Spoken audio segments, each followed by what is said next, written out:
Good day, sir.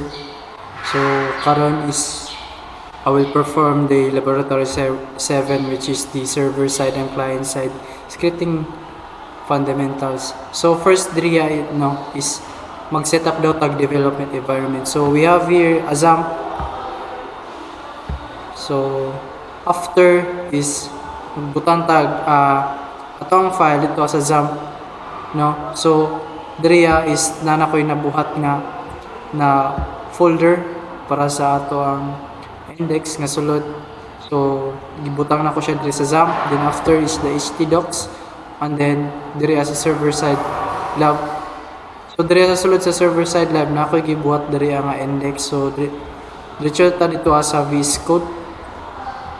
So diri sa ako ang file nga index is naka PHP siya na language. So diriya daw, so create your first PHP scripts daw. So kaning script is ibutang na nato dito sa atong index nga file. So ana, no. So after that is save nato. Then punta tayo dito sa sa ato ang page. So unsa ni pag-run sa atong browser, no. So sa XAMPP is magbutang ratag localhost.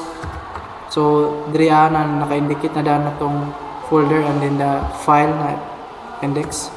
So diri nilabas ang welcome to my first PHP scripts, which is morning atong gi-indicate diri sa atong index nga file.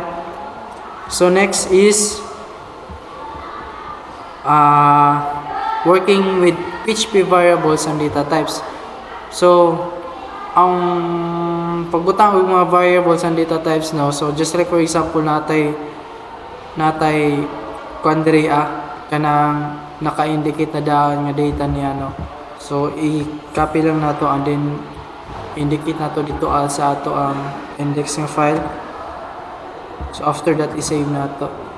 So diri is natay string name, which is the Maria, and then the int age, and then the variable. So after that, so try na to siya i-run dito sa ato ang localhost. So yan, natay user information, which is the Maria, which is a string, then the int age 20, and then the student status yes. So muna siya ang kuan sa server side, no. Ang pag implement niya, no. So after that is the interaction with client side scripts. So just like for example natay scripts na daan diri so try nato i-run dito sa ato ang index nga file. So diri is natay message string nga message na this message comes from the server. So after that is nagbuhatag. So sa PHP, no, pwede ta makabutang dito og HTML na file, no. So diri natay HTML na file, and then naka-display dito na gi-get tong display, no. So i-try na to siya i-run dito sa ato ang localhost. So ang malabas is this message comes from the server. So dito so mo na siya ang nilabas, no, dito sa ato ang browser, which is the message, no. So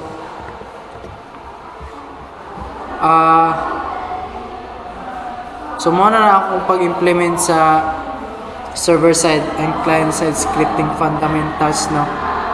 So post log reflection question, what is the key difference between client server and server? So mara to, sir. Thank you.